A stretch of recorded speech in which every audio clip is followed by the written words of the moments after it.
चलिए आज फिर बात करते हैं एक रोचक कहानी की, वो भी महाभारत से।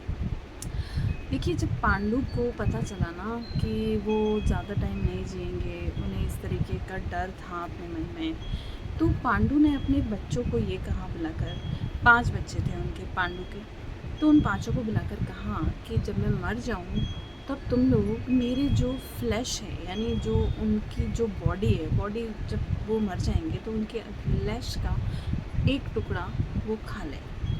और उन्होंने अपने सारे पुत्रों को ऐसा कहा था, क्योंकि वो उन्हें ऐसा लगता था कि जो उनकी नॉलेज है वो उनके बच्चों में आ जाए, जिससे कि वो उनके अंदर जो भी सारी नॉलेज भरी हुई है, जिसकी वजह से वो राजा बने थे, और उनके बच्चों में भी वही नॉलेज आ जाए और वो उनके बच्चे भी राजा बन पाए। और जब पांडु मरे तो उनमें से सिर्फ एक पांडव यानी सहदेव, जो सबसे छोटे थे सहदेव, उन्होंने सिर्फ अपने पिता की वो बात मानी और अपने पिता के फ्लैश के जो टुकड़े थे, छोटे छोटे टुकड़े, उनमें से सिर्फ एक टुकड़े की 3 बाइट खाई थी सिर्फ। और उस 3 बाइट को खाने की वजह से भी आप जानते हैं उनके पास एक ऐसी शक्ति आ गई थी, सहदेव के पास एक ऐसी शक्ति थी जिसकी वजह से वो प्रेजेंट, पास्ट और फ्यूचर सब देख सकते थे।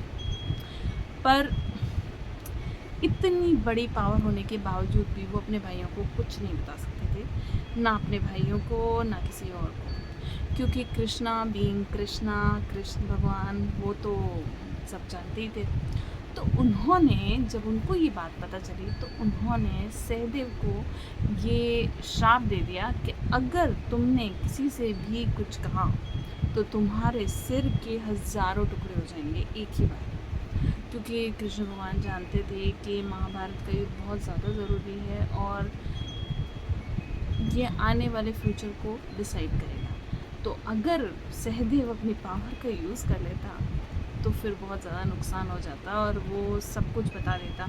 तो आप हमेशा देखेंगे जब भी हम महाभारत देखते भी हैं तो सहदेव की तरफ से कहीं भी कोई भी शब्द नहीं कहा जाता। मैं आपको इतनी इंटरेस्टिंग स्टोरीज सुनाती तो हूँ, पर आप में से बहुत से लोग सिर्फ चैनल को की रील देख लेते हैं पर सब्सक्राइब नहीं करते। तो प्लीज़ सब्सक्राइब करिए, जिससे कि आप और भी ज़्यादा इंटरेस्टिंग और अच्छी स्टोरीज़ मुझसे सुन पाएँ।